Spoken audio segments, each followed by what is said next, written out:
On day 20 of the campaign, we presented evidence that dinosaurs lived recently alongside mankind. They did not die off 65 million years ago, as many scientists, evolutionary scientists, claim. Today, we're going to talk about this in more detail, but from a different aspect. Hello, I'm Ed Van Gennep, president of the Museum of Natural Science and History. We are working towards building a full-size Noah's Ark, which will contain a science center and museum dedicated to showing true science, the science that you don't see in television, you don't see in movies, you don't see taught in school. Not because it's wrong, but because evolution does not have an explanation for a lot of this science, so they ignore it. Where we seek to present the whole truth, the whole science, showing the different options and allowing the visitor to decide what they want to believe. Today, we are looking at dinosaurs, or dragons, as they were called before the mid-1840s, but we're going to look at it from a different point of view. We're going to look at circumstantial evidence, not direct fossil evidence, but other kinds of evidence, and see if it leads towards an evolutionary understanding of dinosaurs and their place in history, or some other understanding, possibly that they were created alongside mankind when God created the whole universe and everything in it in 6 literal days.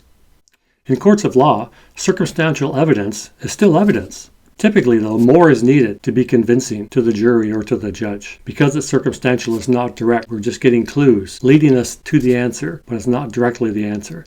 So here, likewise, we're not going to directly give you an answer, but we're going to give you a bunch of situations that you can then look at and see, well, what answer makes sense? And then decide for yourself. The first piece of circumstantial evidence is the story of St. George slaying the dragon. This goes back to AD 300, where a Greek soldier supposedly slayed a dragon to save a princess who was going to be sacrificed to that dragon. Most pictures of this story show St. George on a horse slaying a fairly small dragon that had wings, like we think of as dragons, and a long, slender body. Is the story real? Well, nobody really knows. It is a widespread story across multiple cultures, multiple countries. It is depicted in many paintings. If it is true, we have some evidence supporting that dragons and mankind live together. If it's not true, it's probably based, like most legends, on some story that was real. So even if the story itself is not totally true, it's probably based on humans and dragons interacting in some way in the distant past. If we come up in time to the Middle Ages, we can look at witches. Witches' brews in the Middle Ages often called for parts of dragons, which means dragons must have existed to be able to get their parts and put it in their brew. Shakespeare's play Macbeth, Act 4, Scene 1, calls for dragon scales to be part of a concoction that the witches are brewing up. Were dragons real? And their scales real? Again, circumstantial evidence. The more circumstantial evidence we build, the better our case. Marco Polo, the explorer, traveled to China.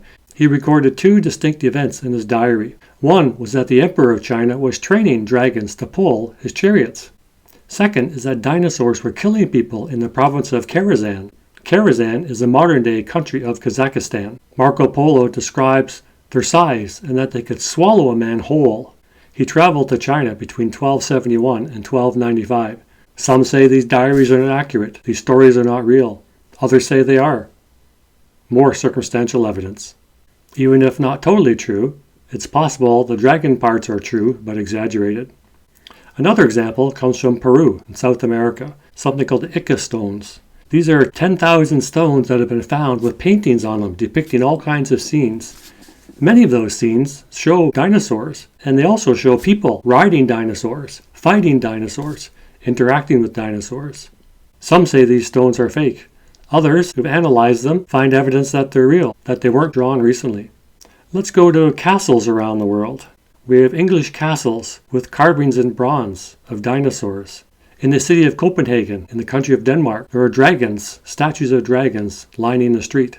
Some of these are hundreds of years old, long before we started digging up dinosaur bones. If there were no bones reconstructed as we do today, how did any of these people throughout history know how to depict dragons and dinosaurs? They must have seen them. They must have lived with them, or they're going from drawings of people in the past who did live with them. Thus we can conclude that dragons or dinosaurs were alive at the time these castles were built. The image you see now is from the Civil War. A bunch of soldiers shot down this large bird-like creature. It was a pterodactyl or a petrosaur. Again, this drawing, some say is fake, others say is real. If it is real, then we have dinosaurs here less than 2 centuries ago. These are just a few examples where we see dinosaurs living alongside, interacting with mankind into the fairly recent past. And these stories are all over the world. The Museum of Natural Science and History will display these kind of exhibits, this kind of information, in contrast to evolution, which says they died off at least 65 million years ago. Here we see evidence, circumstantial evidence, along with physical evidence that was presented on day 20 of this campaign, showing that they did live recently. They did live together with us. Thus, we'll present these two views and allow our visitors to decide for themselves what they want to believe. To do this, we need to build the museum. Nature's World of Wonder, WOW, as we call it.